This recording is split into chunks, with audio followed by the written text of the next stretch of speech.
Ignition.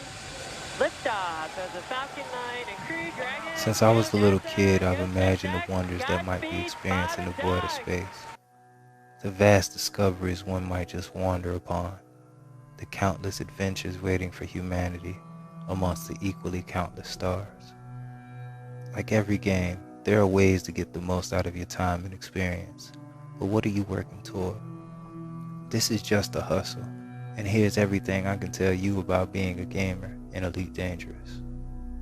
Elite Dangerous is a very intimidating game, almost literally sending you out in space with little more than a dream and a sidewinder. Even I had given the title a try once before and quit, thinking this technical masterpiece wasn't for me.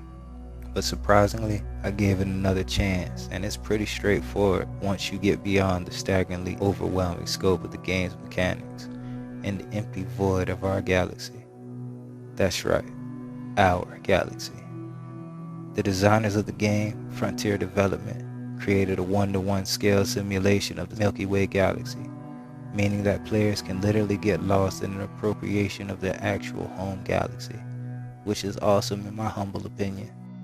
Hurtling through the stars, I sometimes forget this is just a game, as distance and time merge while I slowly jump dozens of light years through space, which leads to my first thing you need to know.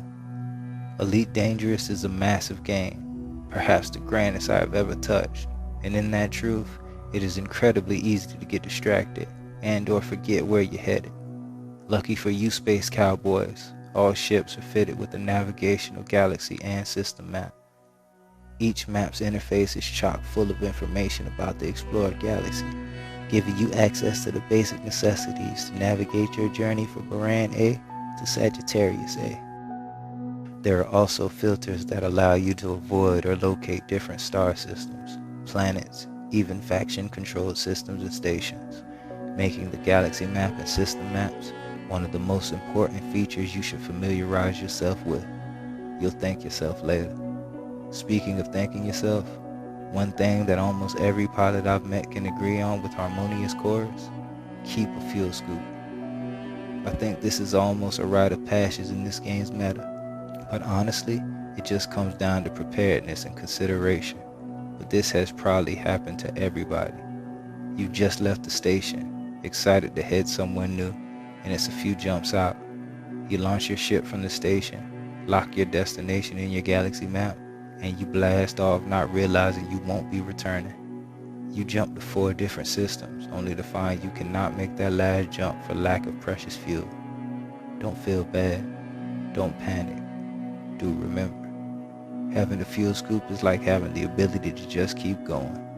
Yes, there will be jumps you just can't make due to your ship's potential various limitations. But with the fuel scoop, you might just be able to squeeze it out. Just hit up your galaxy map, go to your realism tab, and check out only the following types of stars. An easy way to remember the scoopable stars is KGB phone. Apply filter to route, figure whether economic or fastest route is more or less your speed. Make sure you have your scoop and enjoy the ride. Just don't get too close to those passing stars. I've only been playing for a little more than 1 full week's playtime, and I've already made an exhaustive journey to Colonia, which took me a little over 980 jumps. It was a bit tiring, lonely, and boring, but if you set your mind to it, believe me when I say you can pull it off. With that being said, there are a few modules and techniques that can make a new pilot a bit closer to elite status. One of the most satisfying opportunities you have in this game, in my humble opinion, is launching and landing your ship without automatic functions. Hear me out. Being able to slide a massive Type 10 into that mail slot is an almost euphoric experience when you know you did it with no help. But to get there, you're going to have to first understand your vessel.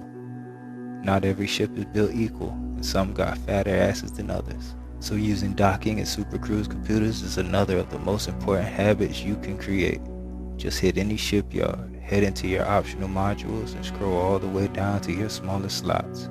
If you have Horizons installed, most likely you'll have a planetary landing computer as well, which can't be removed, but just above that are usually a couple slots where your two computers will easily pop in. Now you won't always need either computer, and you may truly enjoy flying without them, but they have their uses, and you'd be silly to just ignore them.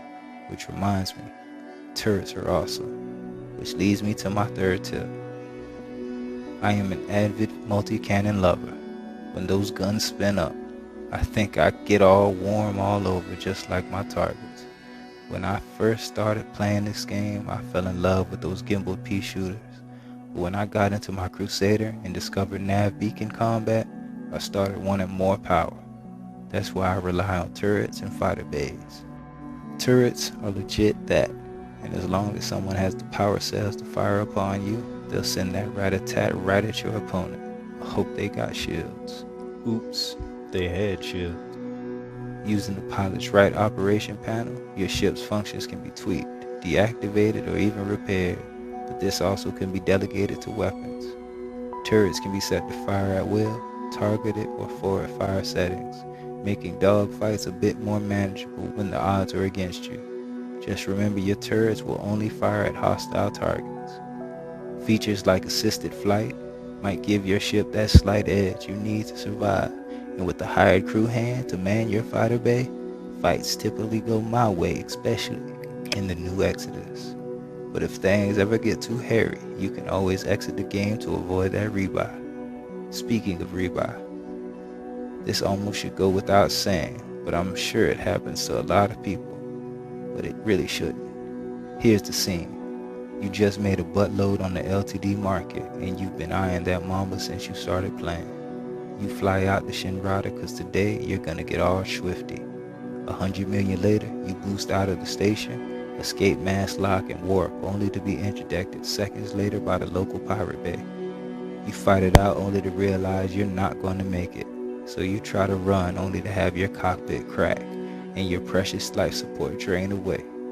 You even dashboard hoping to avoid the shame. Alas, it's too late. Your ship is destroyed. Never fly without rebuy. I'll just be honest. Since I've started this game, I have never had this issue, and it's really only come down to living within your means. If you can't really afford it, don't buy it. And if you can't afford to crash it into a star, don't fly it. I touched base on crewman fighters a bit, but I'd be remiss if I didn't try to give a little detail. I mean, my true space opera fantasy was always to hit the stars with a fly harem, crew. And Elite Dangerous at least teases the potential. Meet Genesis. She's been with me since I started this game, and I don't think we'll be parting anytime soon. She's bae. You want to know why? Roger that. I'll take care of the mothership, Commander. That's the last of them, Commander. That's why. Crew can get expensive though, but honestly, if they do their jobs, you won't miss the money. Unless you're broke and keep checking how much money they've earned for their services, or lack thereof. You can also get a real-life friend to man stations aboard your ship as well as fighters. All you have to do is search for each other in the crewmate tab under social. Just queue up in the same parameters and you'll be exploring the galaxy together and fighting space madness in no time. Sadly, you can only have one NPC crew with one friend, or two friends man your fighter. I just wish I could man the fighter personally with my friends, while leaving my ship in the trusty hands of Genesis. One can wish. Perhaps one of, if not the most important thing to know about Elite Dangerous, is Horizons is essentially pay to win. Hear me out. At the time of writing this script, I have only been playing maybe a month, and I can tell you now, there is a difficulty curve that reveals itself in combat so harshly, you might easily give up the ghost and on the game. NPC craft with the ranking Dangerous to Elite can just be overwhelmingly powerful, and it all comes down to something called engineering. Engineering allows pilots to customize their ships in amazing ways that can truly make them overpowered. Where a standard A-rated ship may have 1,000 in shields, an engineered vessel can have anywhere from 2,000 to 6,000 and beyond. That's nuts. In order to access this in-game system, you'll have to do some farming, and tons of it. Honestly, if you just play the game normally, eventually you'll get the materials required, but eventually will be a long way away, and you're going to need that engineering if you hope to even survive higher threat NPCs and players. It's just how the game is, and it's one of my only gripes with Frontier's game design, but I digress. Engineering, which can only be accessed through Horizons, is pay to win, and you have to get on board ASAP.